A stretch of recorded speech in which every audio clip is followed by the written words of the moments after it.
and moving out.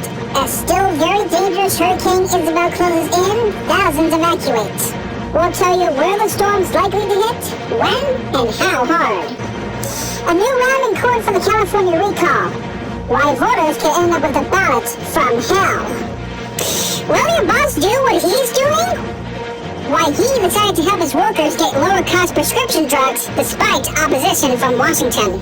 And we'll show you an American treasure as you've never seen it before. Tuesday, September 16th, 2003. This is a Talking News Retrospective. Good evening. Tens of thousands of people who live along the Atlantic coast are being urged tonight to leave their homes for safer ground as Hurricane Isabel, somewhat diminished but still a very dangerous hurricane, moves closer to land. Right now, the storm is more than 500 miles off Cape Hatteras, North Carolina. This is a very large storm, 350 miles wide, with top winds still over 100 miles an hour, and with the potential to build up again. Hurricane watches are posted tonight from the Carolinas to the Virginia coast. Yes, official hurricane watches. And that means these areas could have hurricane conditions within 36 hours. The most likely landfall is considered to be along the central North Carolina coast sometime Thursday, although that could change. The danger of high water runs well inland and well into the mid-Atlantic states and the Northeast. A state of emergency has been declared in North Carolina. CBS News' Lee Cohen is there and leads off our coverage tonight. Attention. Dare County has issued a mandatory evacuation. Some 100,000 people under the watch zone of Hurricane Isabel were ordered out of the Outer Banks. When they tell me to leave, I'm leaving. Before getting out is no longer an option. We're not going to put our people at risk. Tonight, there are lines at gas stations, and traffic along evacuation routes is all headed in one direction. At one coastal nursing home, school buses were used to rush more than 100 elderly patients to higher ground.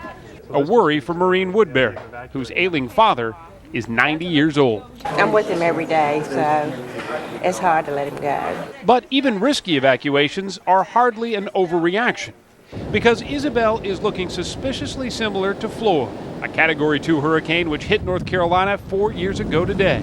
And at $4.5 billion, it was the third costliest hurricane in U.S. history. Hurricane Flora, we had 56 people die in the United States, most of them from the inland flooding, so we don't want to lose our focus on that. Some businesses are focusing on history to help. In 1996, Hurricanes Bertha and then Fran ravaged one of North Carolina's most famous fishing piers. Matt Johnson is determined not to let Isabel do that again. 25-foot storm surge is what it's designed for, 150-mile-an-hour winds. He rebuilt, only this time his pier is made of solid concrete. It's one thing to live through it, but when your livelihood is in peril, it's a serious game, especially when it's happened before and multiple times. The difference this time is residents here have had at least 2 extra days of warning. It was only this year that the National Hurricane Center started issuing 5-day forecasts instead of the ordinary 3, and a lot of folks around here say that, in the end, could make quite a bit of difference.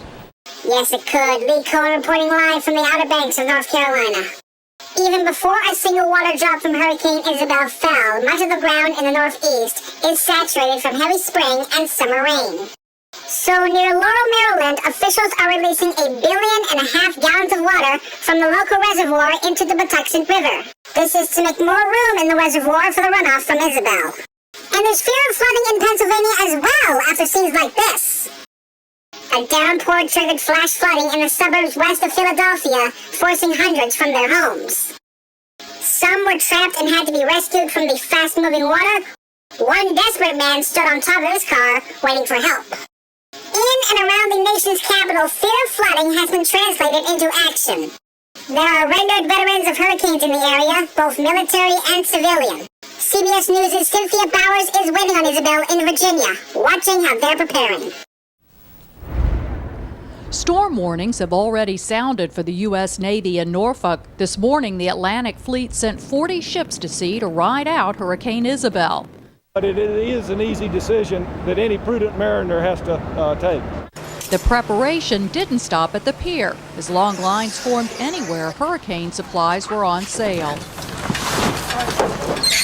It was worth the wait. How long were you waiting? Well, it's 5 hours. Even here, where waiting for and watching hurricanes is an annual event, most people haven't seen anything like Isabel. Well, the last major storm that really hit here of this size was in 1933.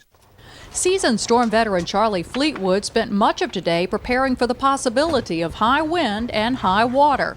Outside, anything in the yard that can become a projectile in 100-mile-an-hour plus winds, we want to get them out of the yard or tie them down. And inside. Everything from your toothbrush to your pajamas, you need to think about. He's also stocking up on non-perishable food and plenty of water for his family and his dog. For the uninitiated, it's also smart to lower the temperature in the refrigerator so it'll stay cool longer if the power goes out.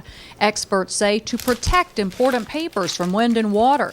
Have flashlights and a portable radio on hand and plenty of batteries to go along with them. Get it together now, make your plans now, and start implementing your plans now. That way you're not waiting to the last minute, scrambling around in hurricane-force winds. Virginia Beach officials have spent $125 million on a hurricane preparation package that included a seawall and widening beaches like this one from 50 to 300 feet to protect from storm surge. Now they're just waiting to see how well that work holds up. And hopefully it holds up well. Cynthia Bowers reporting live from Virginia Beach, Virginia. With the thought in mind that many Democrats are convinced they can't beat President Bush in next year's presidential race without a Southerner on the ticket, there were two major developments in the presidential campaign today. Senator John Edwards went home to North Carolina to officially formally launch his bid for the Democratic presidential nomination. John Edwards said he would take back tax cuts from the wealthiest and use the money to help middle-income and poor Americans. Senator Edwards also took aim at President Bush. We will challenge this president in every single state, in small towns and large. We will force him to defend his failed policies in the East, in the West, in the North, and right here in the South. John Edwards will soon have another opponent for the Democratic nomination. As CBS's John Roberts reports now, former NATO commander and much decorated retired Army General Wesley Clark of Arkansas has decided to get in and make it a field of 10. He waffled for weeks on his intentions, agonized over his decision. Yet retired General Wesley Clark today said his brand of leadership was just the ticket to take back the White House. I think this country is in significant difficulty, both at home and abroad. And I think it needs strong leadership and visionary leadership to take it forward. Clark supporters, who say they saw nothing stellar in the other Democratic candidates, believe the general's four-star pedigree makes him the only one who can go toe-to-toe with President Bush on national security. But with only 4 months until the first nominating contest, this political novice has a lot of ground to make up. General Clark's appeal is based more on his military background. He doesn't have any expertise in handling the budget or any of the economic issues that will be central to the campaign, so he's got some real liabilities there. What Clark lacks in experience, he hopes to make up for in political firepower, recruiting a company of Clinton-era lieutenants, including 92 campaign chief of staff Eli Siegel and confidants Bruce Lindsay and Skip Rutherford. Their presence suggests that while the former president has not given Clark his endorsement, Clark may have Clinton's blessing. Now he's been very generous with his advice. He's had some very nice things to say about me in the press. And some political watchers are wondering if there might be something more to this Clinton connection. Hillary Clinton has been rumored to think about running for president. Would she be his running mate? Would he be her running mate? These are all questions that the chattering class will ask. Aides to Clark say tonight that in a typical election year, his chances of entering the race this year and winning the nomination would be slim to none. But they say with the war still raging in Iraq and Americans concerned about homeland and economic security, this year is anything but typical. All right, live at the White House, John Roberts. Now, in the background to all of that is the growing political nightmare in California after a federal appeals panel postponed the October 7th governor recall election. The panel says that key districts have unreliable voting machines. CBS's Jerry Bowen reports tonight where this case may be heading next. Election officials found themselves in the third ring of California's political circus today, still preparing for an election early next month or early next year, wondering if the election is delayed until March, how to merge the behemoth recall ballot with a presidential primary. The confusion level to the voter would be astronomical, and we simply don't have the ballot capacity to do it. The full Ninth Circuit Court of Appeals may have an answer soon. It may decide to step in and rule whether Monday's decision to stop the election was correct. The Ninth Circuit Court is widely known for liberal rulings. For instance, that these two words in the Pledge of Allegiance were unconstitutional. Under God. Their decision could then be appealed to the Supreme Court by the losing side, but recall supporters would rather skip the Ninth Circuit Court entirely and go straight to the Supreme Court. They're doing what appears to me to be mischief. And I think and I hope that the U.S. Supreme Court will take that into consideration. But there's no guarantee the High Court will hear another high-stakes election case. I just don't think that the Supreme Court wants to revisit the issues of Bush versus Gore. I don't think they want to become involved in another controversial election. Meantime, California's beleaguered governor, Gray Davis, got a campaign assist from a presidential hopeful from a state where the legend of hanging chads was born. Florida Senator Bob Graham says it's a nightmare worth avoiding.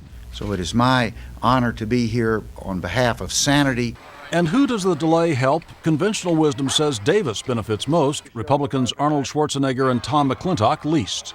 But in this wild hatter's ride, the conventional wisdom has turned out to be in error almost every time. Now, the court will have the next word in this recall election where the words sanity and wisdom have been used sparingly. Jerry Bowen, CBS News, Los Angeles. On the ground in Iraq today, the U.S. Army said it is questioning 6 people who claim to be American citizens and 2 others who say they are British. They are all suspected of attacking U.S. or allied forces. If their stories are true, they would be the first Westerners captured in Iraq since the war began. Next in part 2, our Eye on America. The feds and a determined mayor square off over lower cost prescription costs from Canada. Stay tuned.